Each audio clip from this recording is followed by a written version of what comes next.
What's up? We are here for the MadCast Podcast. How's it going, guys?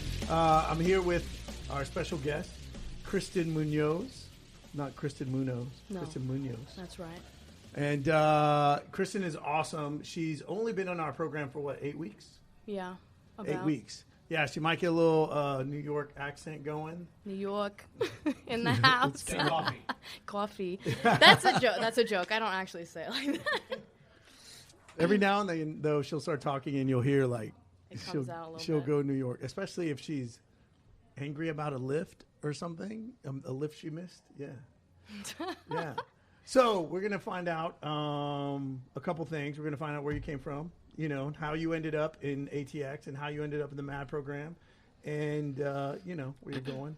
If you guys don't know, she's also about to be a doctor, officially, doctor of physical therapy. So she's very intelligent. And, all right. So where are you from? And the best hair in the game. If you guys can't see, you know. On Facebook can see the podcast. People have to just envision. I used to have the best hair in the game, and now Kristen has taken that. I've been dethroned. So, where are you from? Poughkeepsie, New York. Poughkeepsie, New York. Yeah. Born and raised? Yeah. Yeah? How'd you end up here in Austin, Texas? So I have different clinicals for school, and you can go wherever you want pretty much. So I had been to Austin before on a road trip, and it was cool. I like the vibes, so it's always been on my radar. And when I found out I could do my clinicals wherever I wanted, I figured I might as well go back to Austin because I had the opportunity, and it was not like a no strings attached type of thing. Like I come here, and if I don't like it, I could go home, and if I like it, I could stay. So here I am. I'm here. So how did you pick Tillman Physical Therapy? Where did that come from? So that was on the list of affiliated clinicals with the school, and the school likes to not have to do extra work with making new contracts, so that was convenient for me. And then also I saw that they combined, they were associated with CrossFit, which I also love, and that's what I wanted to do. I was inspired to do PT by Kelly Starrett back in the day and all that. So PT and CrossFit, so I saw that they were kind of together, and I thought it would be a good idea. Nice. Yeah. So what you might not know is that when I got my first level one, because I've been through it a couple times, the first time I went through, it was Coach Glassman, and Kelly Starrett was a breakout coach. And at that time, nobody knew who he was. He was just a CrossFit coach. And then it came out that he was also a PT. Yeah. And so he was one of the, we would break out into these different groups. And he was one of the breakout coaches. And it was pretty awesome. We had a lot of great coaches at that one. So, yeah, definitely. Cool. Kelly Starrett, he's awesome. Yeah. So what about CrossFit? How'd you get involved in CrossFit? This is going to be a good story. It's a long story. So wait. First, what did you do before CrossFit for working out and fitness, that sort of stuff? So I played field hockey in high school, and I wasn't really super... That's why you're so tough. I guess so. I wasn't super into the gym then. I went to Planet Fitness a few times with my friend because it was something to do. So then after high school, I started doing body weight exercise stuff at home, by myself in my room. It was 20 minutes long. And a friend of mine knew that I was doing that type of working out, and he said that there's this place called CrossFit down the street. They kind of do something similar, but they have barbells and heavy weights more so than just the body weight stuff I was doing. So he said that he thought I would be interested. So I tried it, and I did pretty well in the workout, and I signed up that day, yes, I want to do this. Let's go for it. So I started there, and that was in 2013, and I was with that gym for a year-ish, and then I switched because I wanted to coach, and they didn't have an opening for me there, so I switched to another gym. And I was there for a while, and then I started getting into competitive programming because I saw Andrea Ager and those girls back in that 2014 time. So I was like, oh, I want to do that. That looks cool. So I started doing the competitive stuff, and then I got into PT school in Long Island. So I went there, and I was at Freedom Athletic Academy for a while. Christian Harris owns that gym for everybody. So he was my coach for a little, and that was cool. And it was at that gym that we made it on a regionals team. So that was super cool because that was my top goal in all of CrossFit at the time was to get to regionals on a team because it wasn't like the individual aspect was kind of intimidating. It's like all eyes are on you, and it's either you do well or you do poorly. With a team, it's kind of like you're rooting for other people to do well, so it's better vibes, I think. Well, and you came from team sport. True. Yeah. So were you always competitive, even before CrossFit? Yeah, I always feel like I have to be the best at everything I do. I knew that already. Well, it's like a double-edged sword, because then if you're not the best, then you beat yourself up in your head. I used to do that a lot, and then I got a little less intense with that, because you just got to learn and keep moving forward. Yeah. Yeah. Yeah. So, tell me about, because you told me a story about you were a judge, and that was before you went to regionals on a team, right? So tell me about that. How did that come about? So I started volunteering at regionals, the East Regional, rest in peace, at what year was that? 2015, something like that, or at 16. Anyway, I volunteered because I just wanted to be a part of it, and it was pretty cool. So that was the first year I went. The second year I went, I volunteered on the Rogue crew team, or the Rogue crew, I guess. Yeah. They roll out the barbells and stuff. They're in charge of the equipment. So that was fun. And then the year after that, I was just a spectator because I had a trip planned, so I couldn't volunteer. And then the year after that was when we made it. So you went 4 years in a row, basically? Yeah. Yeah, that's so cool. 18, 17. So 15 was when I started. Then 16, I was on the road crew. 17, I went on a trip, so I just watched. And then I left. Man, I'm really hoping they bring regionals back. I know. And then 18, we made it on a team, and it was so cool because that was the last year of regionals. It was. It was we got in the last time and it was perfect circumstances too at that gym, because the other guys on our team, they didn't really compete much after that. So it was literally the one chance, and it all came to fruition, which was really Did you cool. think that your CrossFit career was done after that? No. I was asked if I wanted to do indie regionals, but I was like, I don't think I want to, just because, I don't know, I just So what about now? Would you do indie now? Maybe. I think maybe, yeah, because I feel more confident in my abilities. I've gotten a lot better since I've been here, so. Yeah. So what was the biggest thing that you learned when you started doing competitive programming up there? The biggest thing I learned? Yeah. Was there something that surprised you that you were like, whoa?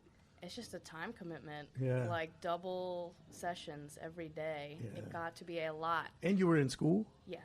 Yeah. Yeah. So that didn't last a while. I was like, I don't think I want to do it that badly. I don't want to be an indie regional competitor, because that's what you have to do. And, I like to, go out sometimes on the weekend, or just have a not. Life. Yeah, have a life.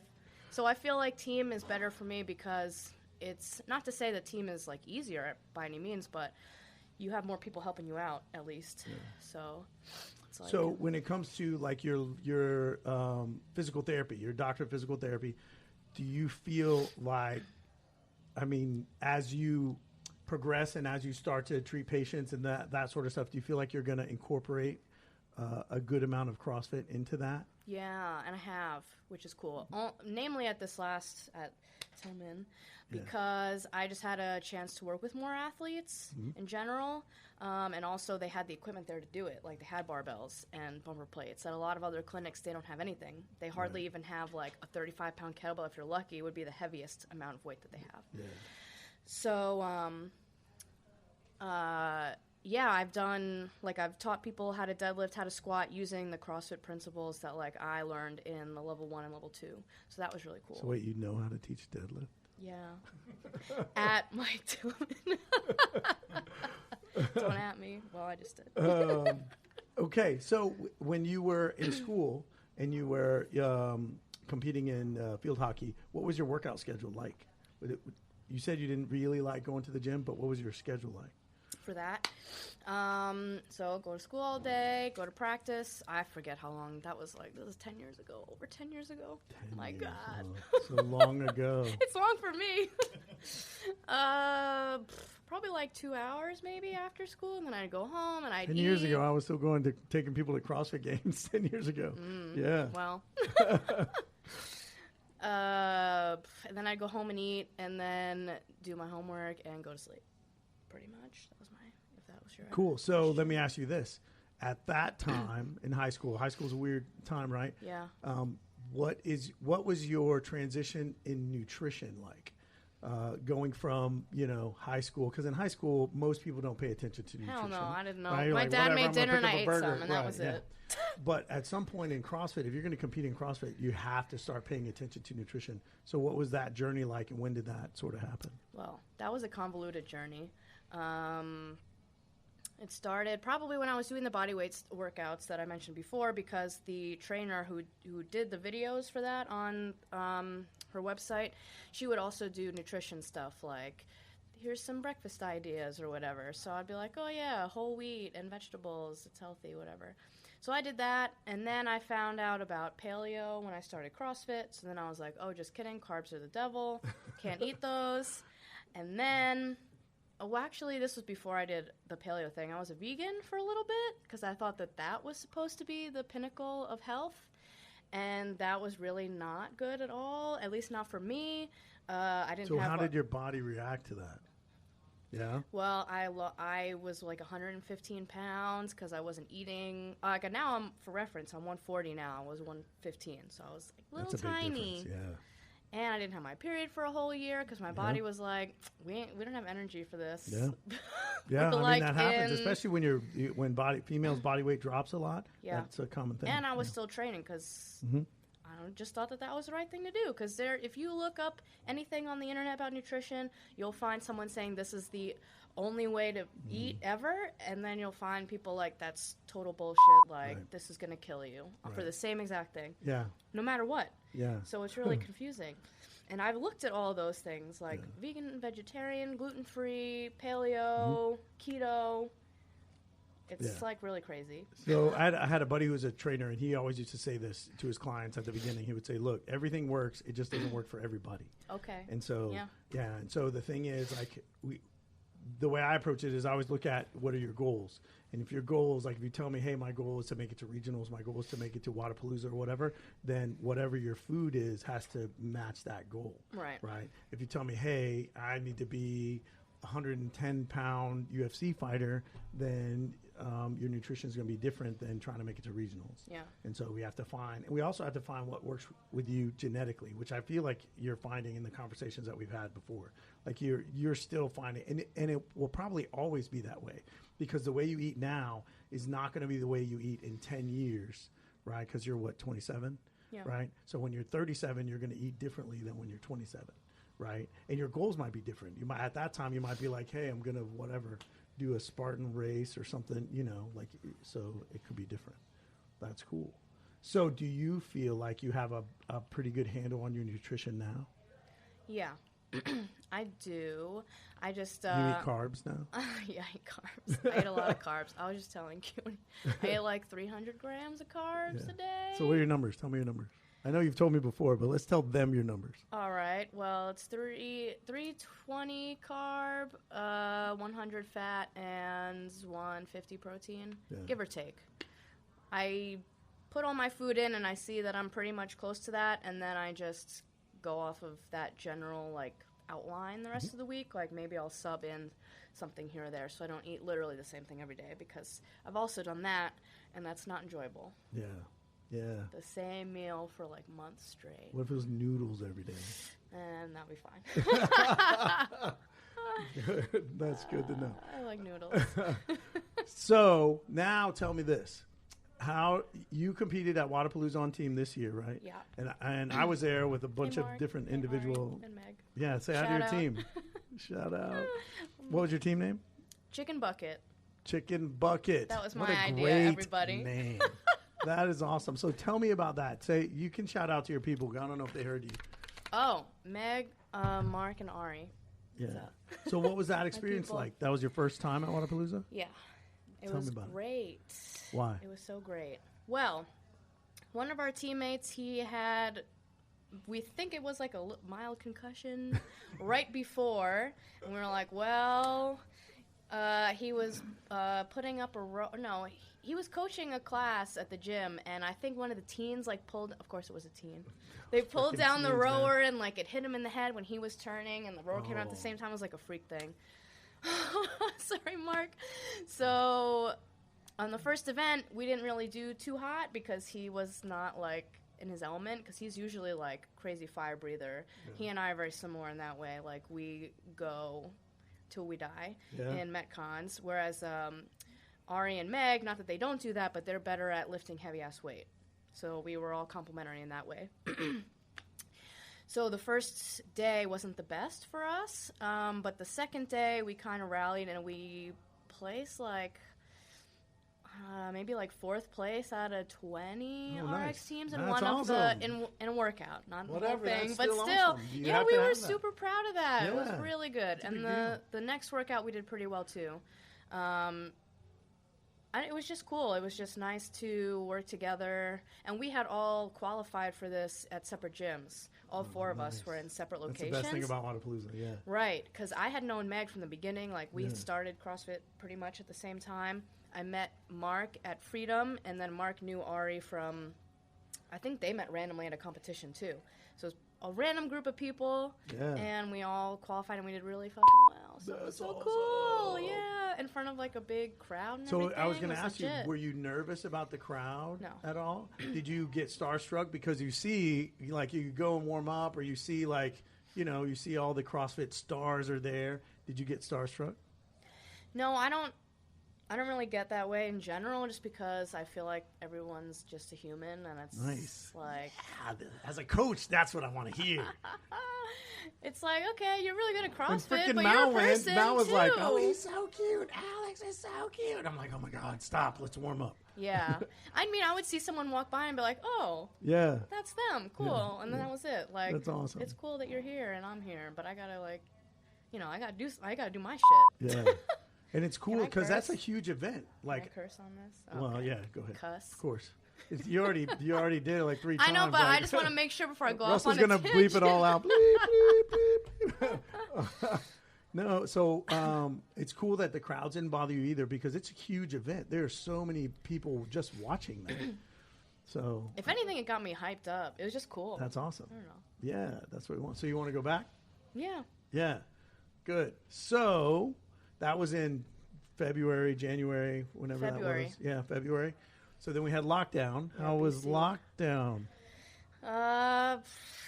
It was fine. I was actually here in Austin when it started, because I was supposed to start my clinical in March. Mm-hmm. But then they were like, just kidding, there's a pandemic. We're going to do it in 2 months. So I went back to Poughkeepsie, and I stayed with my fam in my home up there.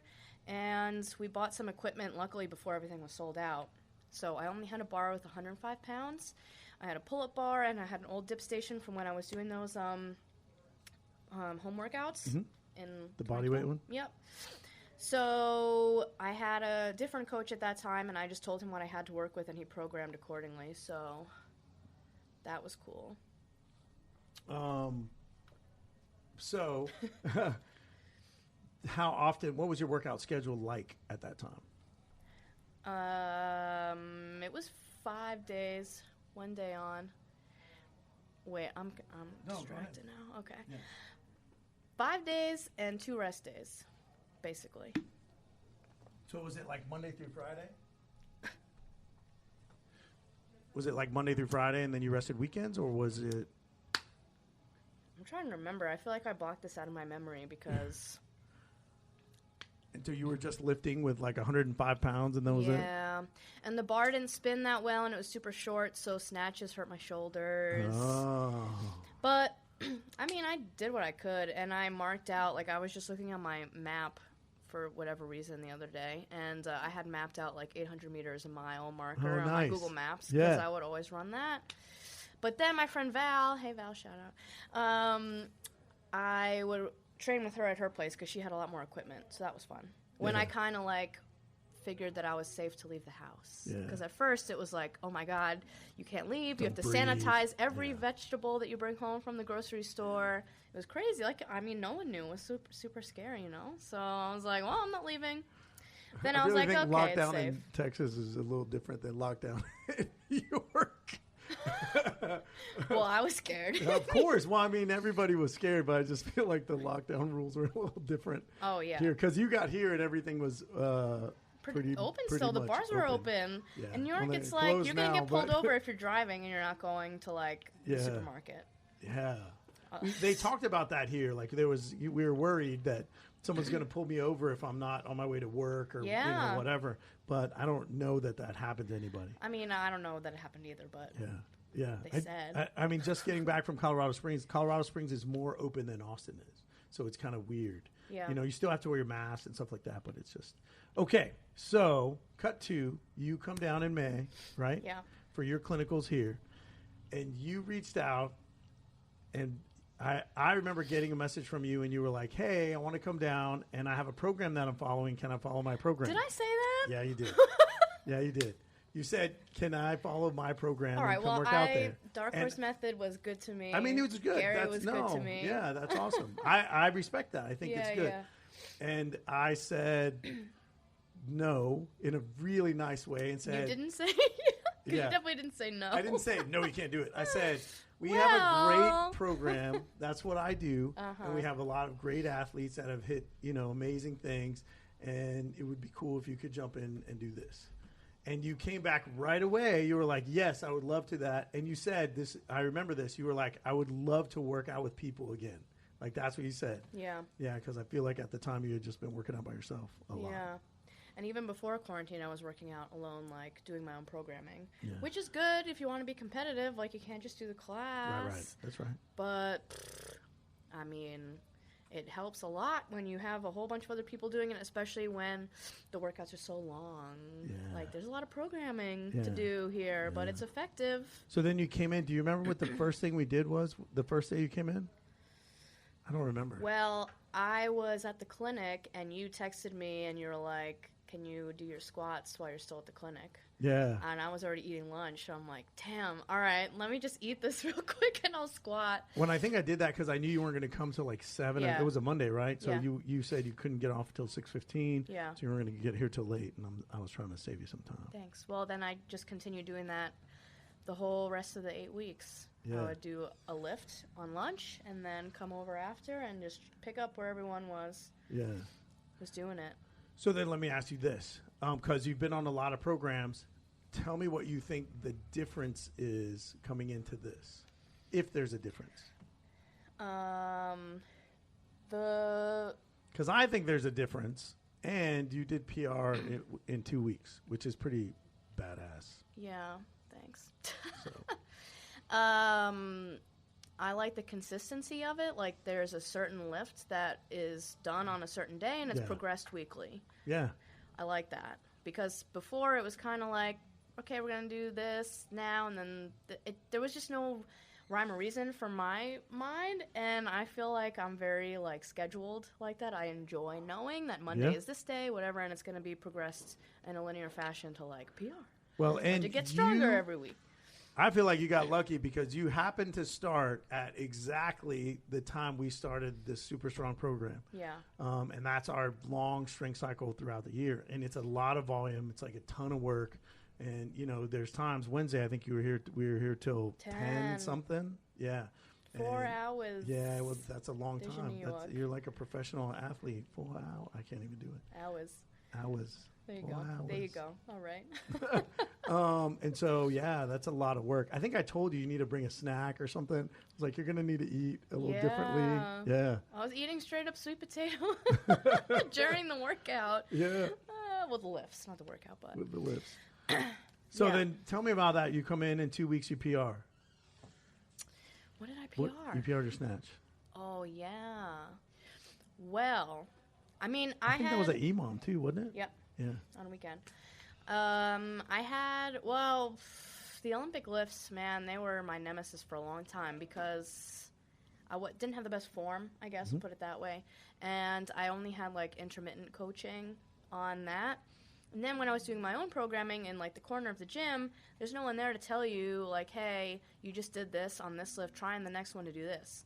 Instead, I would, like, film everything, do the whole workout, then send it to my coach, and then get feedback after the fact. So it's delayed feedback, right? Which I do also with certain clients that I have that are remote, of course. Right. That's something you got to do, yeah. Right. But for me, that was really helpful because you gave me a lot of cues, like keeping the bar closed because the bar was way out in front. That was the biggest change that I remember, Yeah, and that, like, made a huge difference. And just you saying that, right, and then in consecutive lifts, I could, like, put it to action immediately instead of being like, what was that thing I had to do last week? Oh, yeah, I'm going to do it. Yeah, so that was really cool. Yeah. And so what was that snatch? What did you snatch? 155. 155. Yeah. Boom. There. And so you PR'd a few things. Yeah.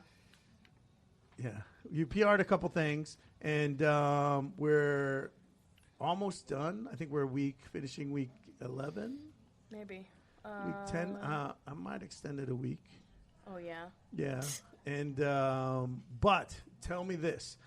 Of the things that we do, you like the structure of it, but is there any new movements or new ways that we do movements or ways that you weren't maybe you knew about but hadn't done a lot of that you really enjoy?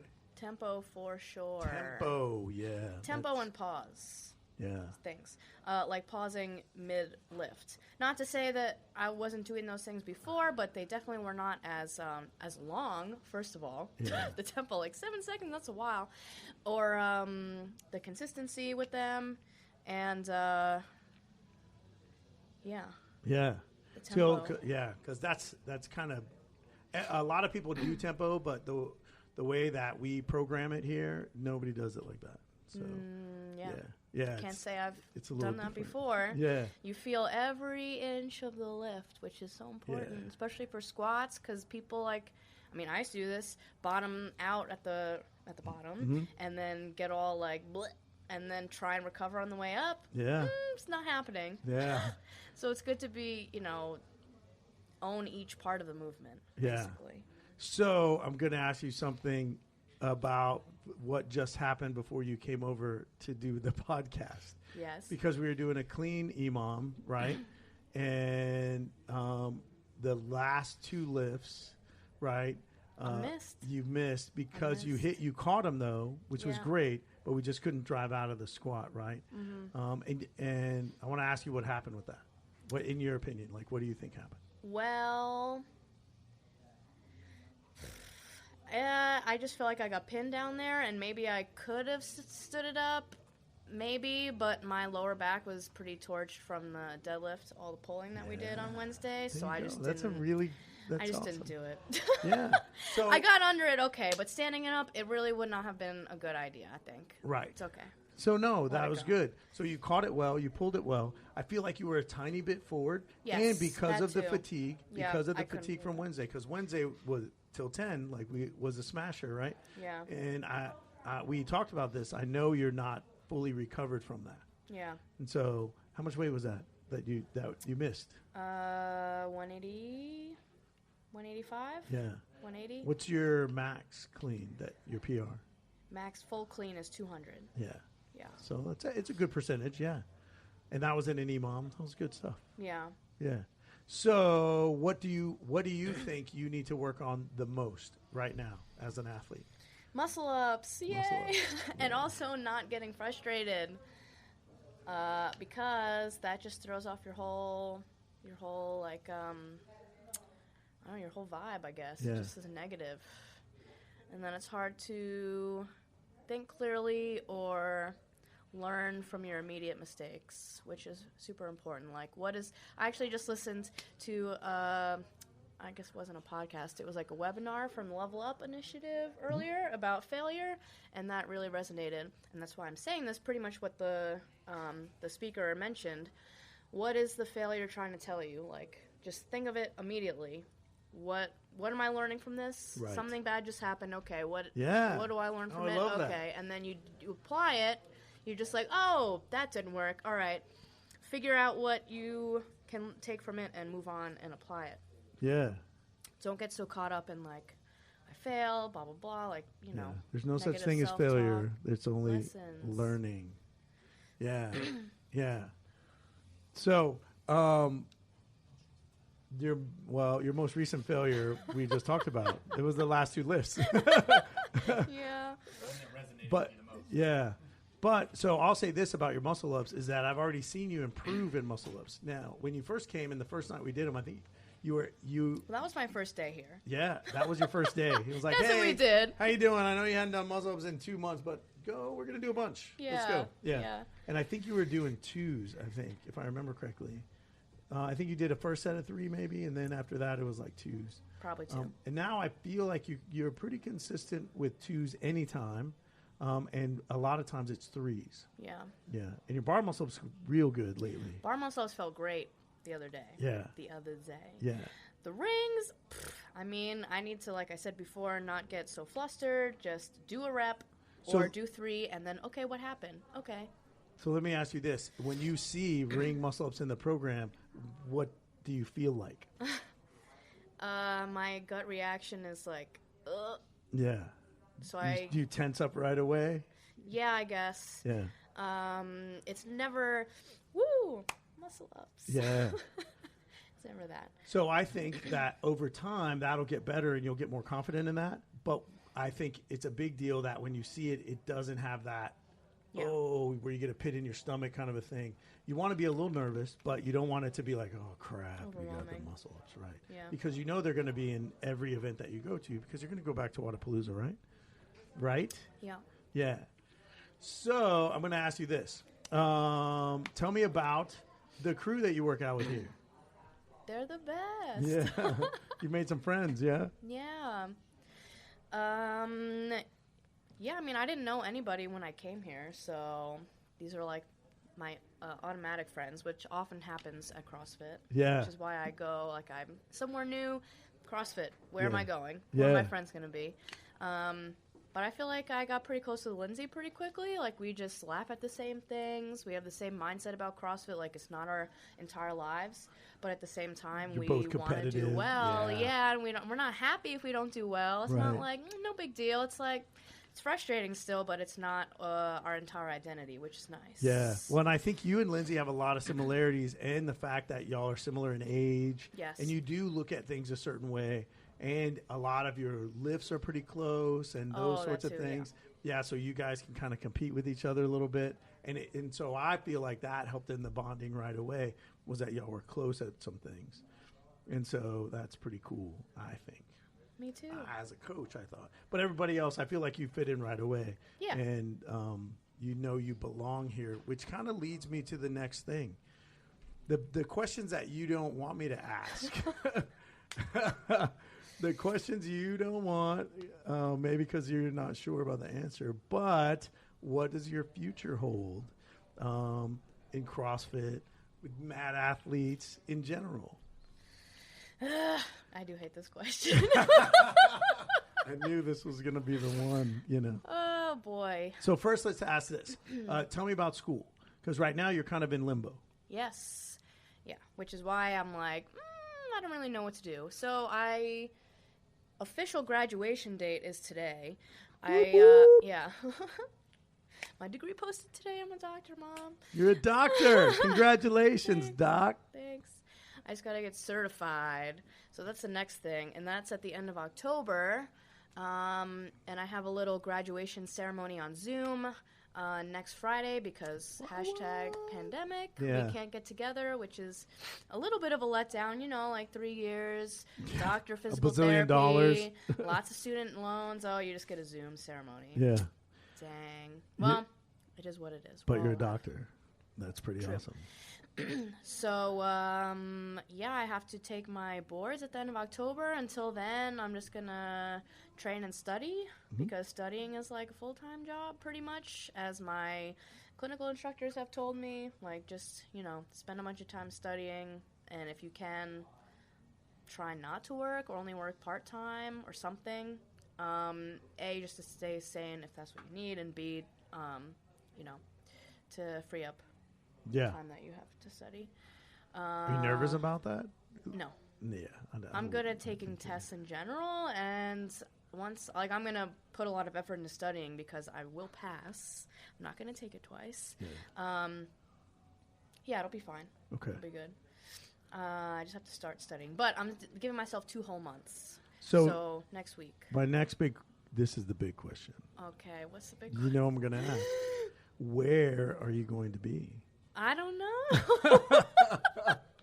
Probably here. Probably here. That's a good question. You belong here, or a good answer. You belong here. Why is that? I mean, you work. You're hitting PRs like every week, and you have a great crew, super supportive crew, and you're around physical therapists that do CrossFit. So it's not like you're going to a PT clinic.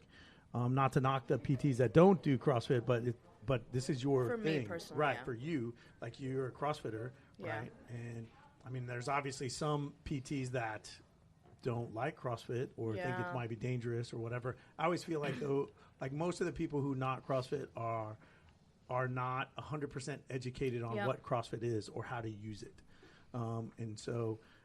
But you have a good support network because, I mean, you work out with another doctor of physical therapy, and most of the people that you did clinicals with do some version of CrossFit.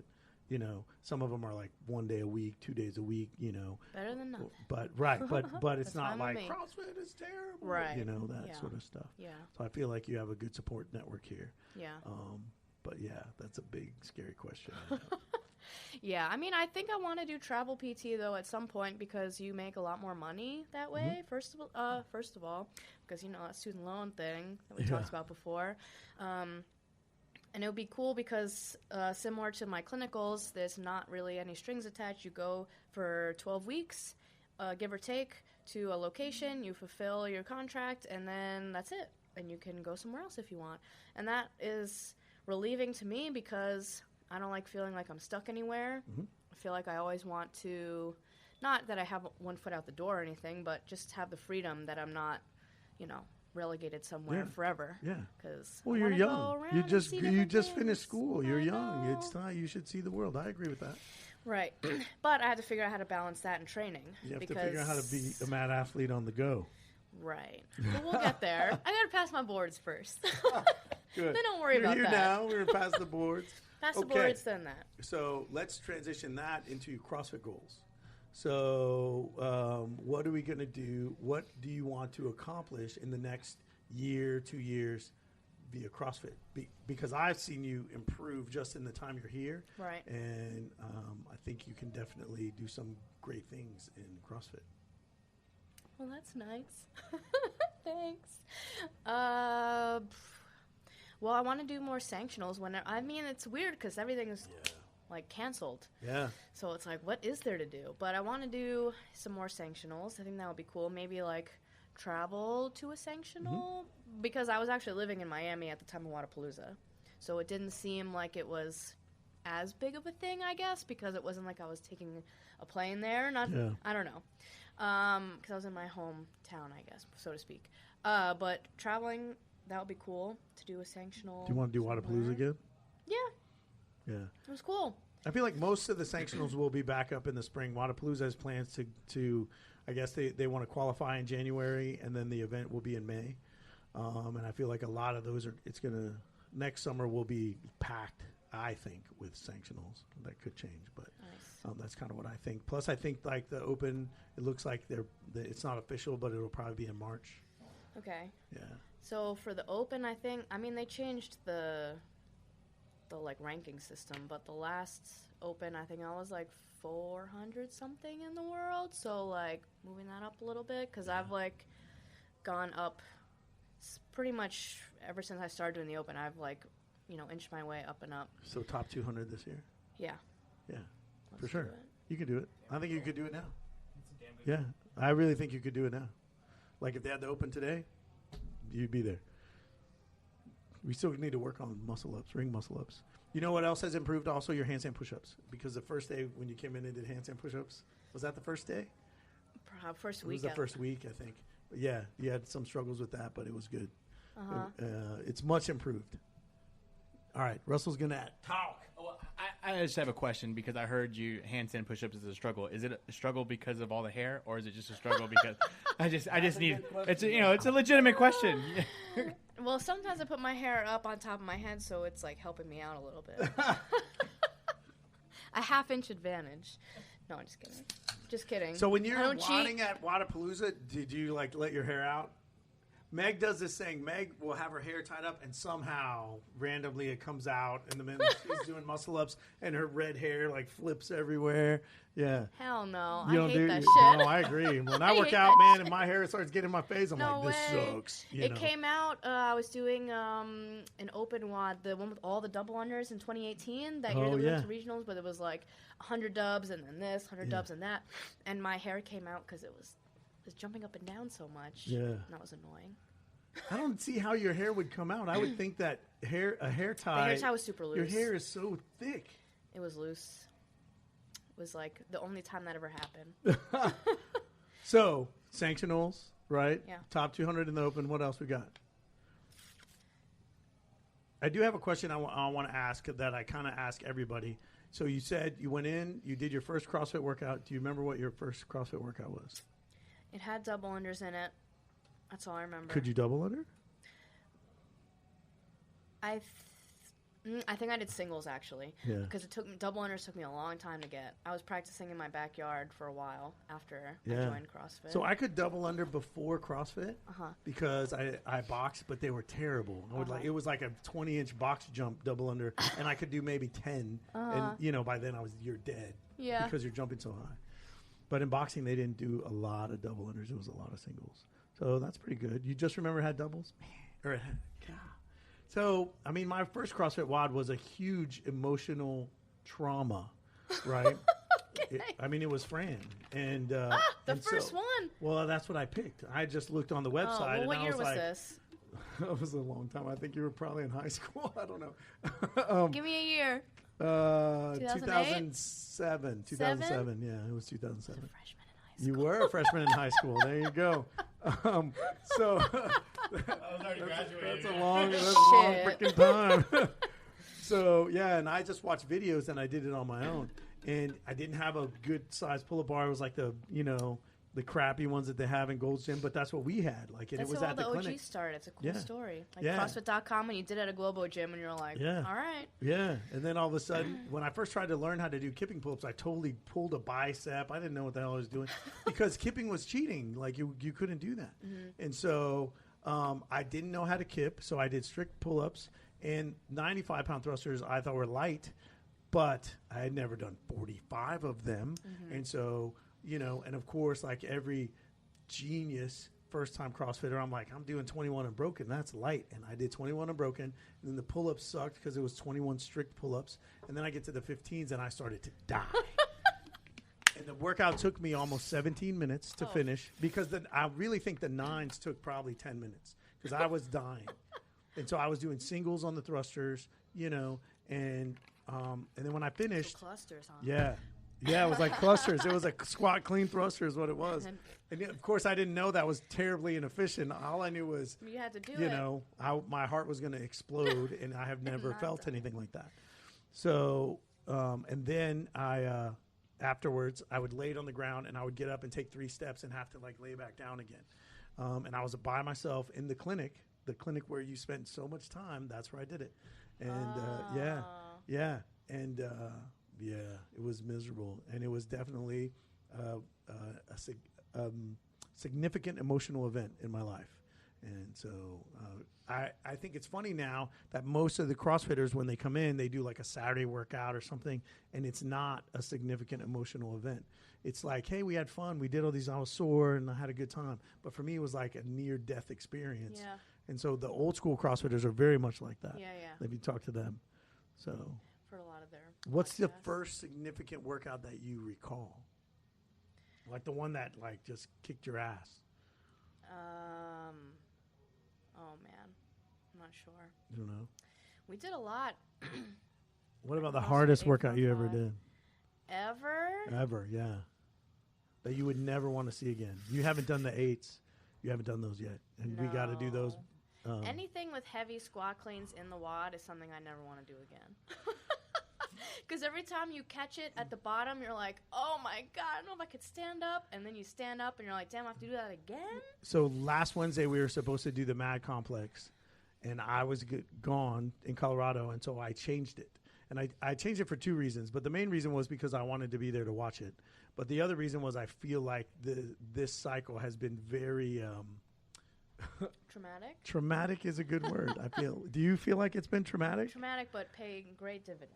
Right. Traumatic, but paying great dividends. You definitely feel it. You're like, man, I'm smashed. I feel it, but I love it. Right. Because then I feel it, and I can lift heavier than I have, still feeling like that. Yeah. So that's great. Yeah. How much did you snatch balance today? A 165. Nice. And what's your max? 155? Yeah. Yeah, that's good. I just remembered the worst workout I've ever done. Oh, yeah. That's what I want to know. Well, probably everyone listening has done it. It was the open workout with the squat clean ladder with the toes to bar and the double unders. Oh, what workout was that? That fucked me up so bad. I don't know What year why. was that? It was 2019. 2019? They redid it. Yeah. Yes. I did that one. That was nasty. And usually open workouts, like I go till death. I I'm on the floor drooling, Good. literally. That's what we want. Like super fucked up. But that one, I don't know, something about because the high rep squat cleans. Yeah. And then I torched my core with the toes to bar. Before, I just felt so bad doing that. I never want to do it again. Yeah. It was awful. That's cool. That's probably. So what's your favorite workout? I did like that. Oh, it's another open workout. The one with the handstand walks and the deadlifts. That was cool. Oh, that was a good one. It was like Diane. Yes, it was sort and of like I like Diane in general as well. But that one was cool. Do you have a favorite benchmark? Speaking of Diane, do you have a favorite benchmark workout? After this strength cycle, we're going to hit some benchmarks. Okay. There's a couple things you're going to hit. So the MAD complex, and that one is very mental. Okay.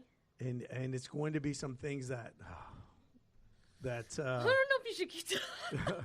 Well, because, and I'm going to tell you this, because you, whenever we cycle in a workout, you kind of like to do singles. You're comfortable with singles.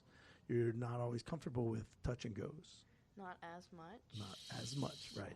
So the complex it's 8 of everything. It's 8 power cleans, and they all have to be touch and go. You can't put the bar down. It's a complex. 8 power cleans, 8 thrusters, 8 push press, 8 front squat, 8 power cleans without putting the bar down.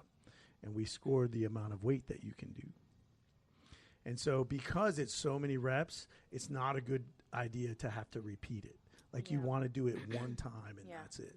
And so it becomes like, well, what can I do? Like you have to think about it in your mind. What can I do? What can I hit? And I've seen people literally sit there and get paralyzed with fear for like 20 minutes. And I have to tell them like, look, just you do whatever, 100 pounds, 95, 135, whatever, depending on who they are. I think Lauren did 115, and that's probably the heaviest that I've had a female do. I think maybe it was 125. I'm definitely not push pressing that for 8. Yeah. Yeah. So it becomes, if you can get past the push press, most people who get past the push press are good. Yeah. I've had a couple people stop on the last set of cleans, and I don't know why they did that. But because if I make it to the last 8 cleans, like I'm not letting go. Clean is the easy part. Give a crap. Like, But your heart rate's going through the roof. Out. Okay. Yeah. I agree. I agree. So we're probably going to do that in the next couple weeks. I don't and then mind after Fran. that, is that something that's Fran's happening? great. Do you know what your Fran time is? 240. That's pretty good. Thank you. Was pretty that good. unbroken? It's pretty good. Yeah, it's unbroken. Whatever. I'm trying to get you sub 2. Sub 2? Yeah. I'm trying to get you like 210, 205. It was 240 when I was trying to get to Waterpalooza on a team of 3 back in the day. I feel like you could be faster. Probably. But it was unbroken, and the transitions were pretty quick. Yeah. I think it should be like sub 220. Yeah. All right. For you. Yeah. I think you should do that. I mean, you want to beat Elijah. I think he's 216, 210. Okay. Yeah. Challenge accepted. You could do that. Yeah. So Fran's probably your favorite benchmark? I guess. I mean, I haven't really done them. We're going to do a whole bunch. Nancy, Helen. I do not. Karen, no. Karen. No. You know what Karen is? No. Karen is 150 wall ball for time. Nope. Oh, I have her, yes. Yeah. I love wall balls. Yeah. You love wall balls? You are a psycho. Yeah, I'm a psycho and I love So, I've had 2 people that could do that unbroken. Wow. Yeah, they did 150 wall ball, and it was like, I know a girl who did it was that like unbroken. 5 minutes, 458, Shout out to 510. Michaela. Yeah. Was it like an 8-pound wall ball? No, it was RX 14 This pounds. girl's a beast. She Yeah. went to regionals at Indy. If you remember on team, they had this great final at the CrossFit Games, and it was each member of the team, 6 people, 3 guys, 3 girls, had to do a benchmark. And I think the first girl had to do Fran, and then the next one was like, I can't remember, it was like Isabel, Grace, and you had to finish with Karen. And Tommy Hackenbrook came in and did 150 unbroken to win. And it was in the stadium. Yeah. It was freaking amazing. That's the awesome. place went nuts, and they won. It was the final, and they won, and they were the best, affiliate cup, best team in the world. And like watching him go unbroken at the end was freaking crazy. And that was the first time, and nobody had even thought about it at that time, like who would go unbroken, and he did. And you're talking about after 3 days of competition, like that's just let's do 150 wall ball unbroken. Yeah, it was crazy, crazy. It's like they give me anxiety. You're like crazy. Yeah. So I have a list of all my favorite CrossFit workouts, and I have a list of the ones that I hate doing. Fran is not on my list. I hate Fran. And it was the first one. I've never liked Fran. But I have a list of ones I like. So you like Fran. I guess. You don't like Karen. She's all right. You don't like Karen, no. Have you done Filthy 50? Yes. How you like that? Do you know what your time is? It's fine. I'm checking the You're looking at your stats? Yeah, I have all the... Oh, Cindy. I love Cindy. How many? What's your Cindy? 22 and 2. Nice. That's actually really good. Over 20 is pretty good. That was in 2016. So if you don't know what Cindy is a 20-minute EMOM, I think I wrote these and down. it's 5 pull-ups, 10 push-ups, 15 air squats, and as many rounds as you can get in 20 minutes. There's another one that's similar called Chelsea, and Chelsea is doing that EMOM, and it's supposed to go 30 minutes. So eventually we'll have Wade on, my buddy Wade, and Wade's favorite workout, I think, is Chelsea. He does Chelsea about every other month. No matter, even if he's following my program, he's like, Dave, I felt like doing Chelsea today. And he does 30 rounds of that, 31. He always does an extra round. I don't know why. For good luck. Yeah. I think it's for the Airborne Ranger in the Sky. That's him and Derek always do extra stuff for that.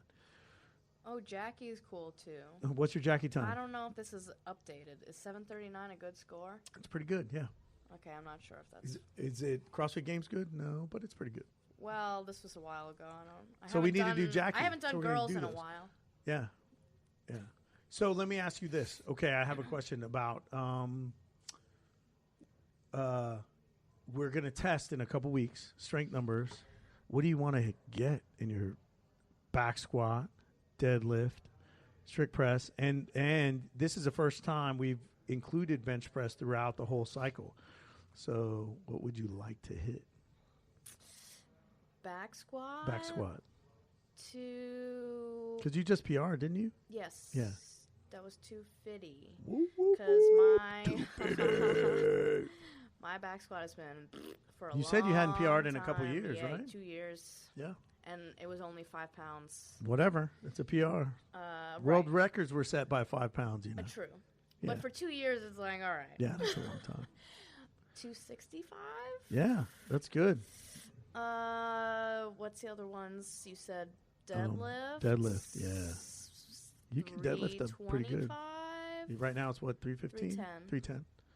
And what did you hit Wednesday? For rack pulls? Yeah. 325. 325 for the rack pulls, and what did you hit on protocol? 305. 305, yeah. That's good. What about strict press? Oh, strict press is another.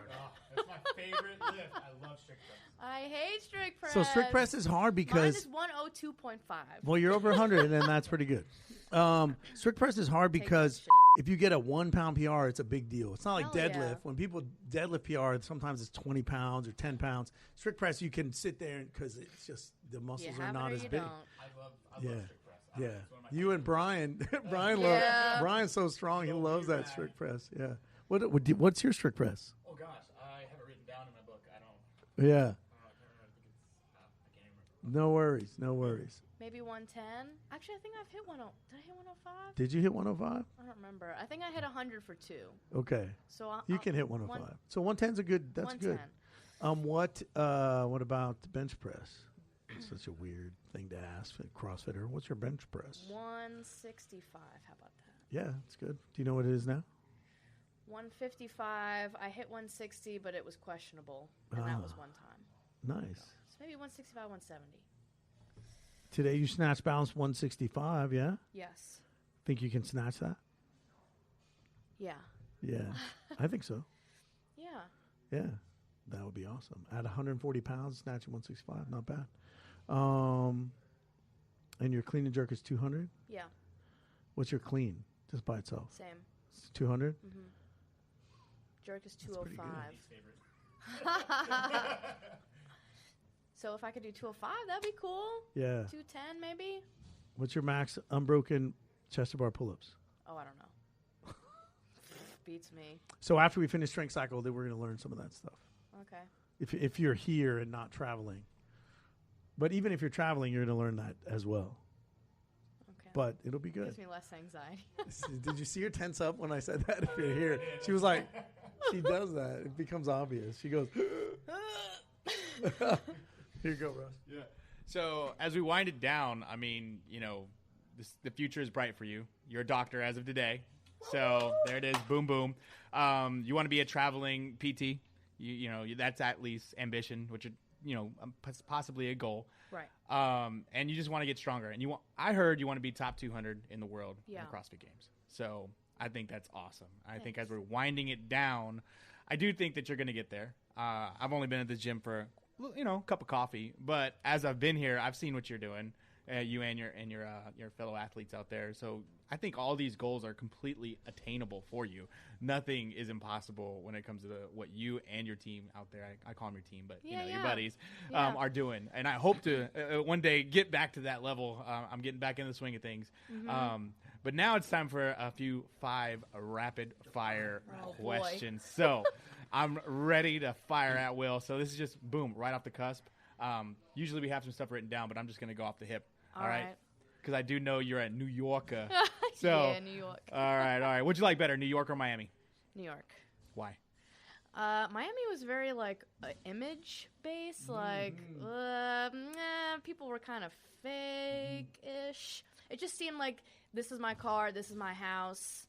Like, I'm such a cool person because I have all this money. I feel like Miami is like Vegas. I feel like Miami's like Vegas with a beach. Even Wynwood, which is supposed to be like the hip part of town, was kind of like, it's still a little pretentious, though, I feel like. Kush? Did we talk about that? Yeah. Kush Burger by myself on a Sunday. I've been there by myself and with people. CrossFit, better in New York or better in Austin? CrossFit? Well. Apparently everything in New York is closed. This is true. Gyms are closed. We shouldn't laugh about that because she has some gyms that have closed, like permanently closed. Oh, yeah. That's not a happy thing. That's a sad thing. But we're not closed as of right now. So that's good. Being open is good. Cats or dogs? I'm a cat, but I love my dog so much, and she'd be offended if I said cat. So. All right. Dogs. Hi, Zoo.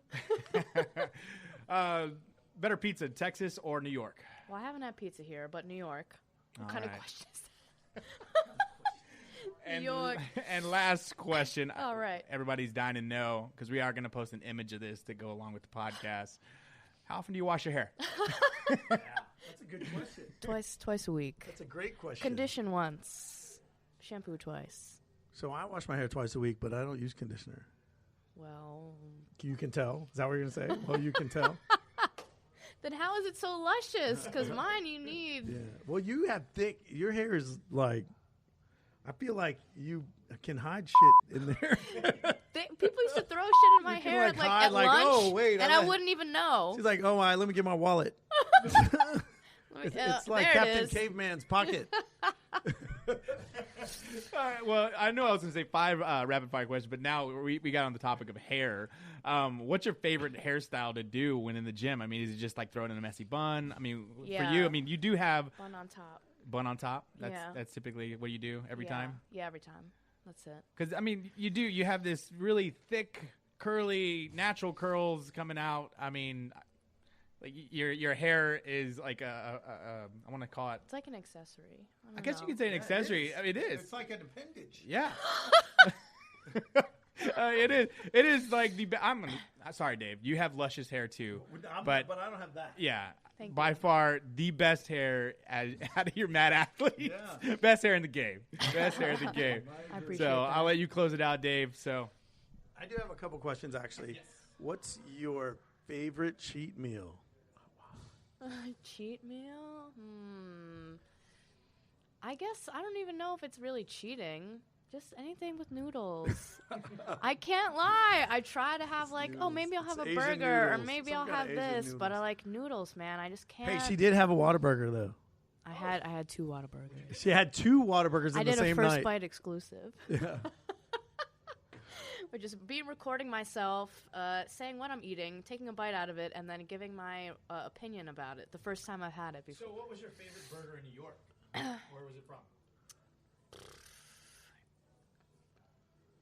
I'm not a huge burger person, like fast food burger or just... fast food burger, but specifically in New York, if it's specific to New York. Do they have Burger King here? Yeah. They do. Oh, okay. I don't know. Burger King? Here you go. Yeah. There you go. Oh, my God. Burger King's better. What? No way. That's it. Off. It's flame broiled. It's Whatever. better. No, whatever. Right, moving on. Next one. Tastes like charcoal. Anyway, so we know Asian noodles specifically, not just any kind of noodle. No, Asian noodles. Yeah. Like Japanese, Korean, Chinese, Thai, Vietnamese, all the above. I love Asian food so much. And okay, if you get to pick the playlist that the Mad Crew works out to, what are you gonna pick? Disco. Disco. Didn't see that We didn't have Disco Wednesdays until she came. We have Heavy Metal Fridays, and that's because Brian and me and a few of us are heavy metal heads. We used to do boy band bro downs. Oh shit! Yeah, I'd be down with that. Yeah. I like 90s anything and disco, funk, that type of genre. Now you're gonna hit me with some questions now. All right. Yeah. Parliament, yes. Parliament? Nope. You don't like Parliament? I don't know. Probably, but I don't know. She likes some funk. Yeah. I know a lot of the songs. I don't know a lot of the artist names. Zapp and Rogers. All right. Gonna make me look Give me bad. some songs. What's your favorite funk song? No, I don't know I'm the putting you on the names. pressure. Yeah, putting the pressure on. I listen to Spotify radio, so I have it going, and I don't look at the, It's different now. You could just, I'm sure, if I were to buy a record, I would know. If I had records or CDs, but you don't need that anymore. Wait. You have... I have cassettes. Yeah. She collects cassettes. Yeah. Yeah, those are more of So what are the hip-hop. cassettes you have, though? Far Side, Pete Far Side. Rock. Yeah, right? Pete Rock. Queen Latifah. Queen Latifah. Erica Badu. Yeah. NSYNC. NSYNC. I do not have an NSYNC cassette. I was a big fan. Yeah. Number 1 fan. Russell, too. My boy. Hey, I do have a question for Russell, actually. Russell. What song do you come out to, bro? That'll be for another podcast, but I Okay. do have a specific song that I do come out to. You don't have to tell me. Yeah, no, So- it's not a band that you would know by far. Yeah. But they're called Vomitron, and Nice. I'm gonna play it for our podcast. Vomit. That's sweet. I told you that whenever I worked at Global Gym and we had to come upstairs, they would page the trainer, David Tillman, you have a guest at the trainer's desk, and you'd have to come upstairs from the break room or wherever. We always talked about having an entrance theme and songs, and so we used to talk about that. What song would you come up to? I love that. Love it. So let's close it with that, Dave. Yeah, what's Okay. yours? Let's close it with that. I want to hear both of your theme songs. If you could come out to the CrossFit Games and you knew they were going to give you a grand entrance, what would your song be? And that'll be how we close out this podcast. Oh, okay. Vibrant Thing by Q-Tip. Wow. That's pretty freaking awesome. Awesome. That's a good one. That was the same question they asked us when we first got to PT school, and one of our professors Really? wanted that. He's like, what would your walkout song be? And he read mine, and he was like, okay. I don't know, man. There's so many songs, and I love so much music. Hard to Handle by Black Crowes. Yeah. Yeah, I think it would be that. Close it out. You What? Thanks, guys, for listening. Thank you. Matt, thank you, Kristen. Thanks. I'm looking forward to coaching you and seeing great things happen from you and seeing that hair on the stage, on the podium. Yeah. MadCast Podcast. Thanks, Russell. MadCast Podcast.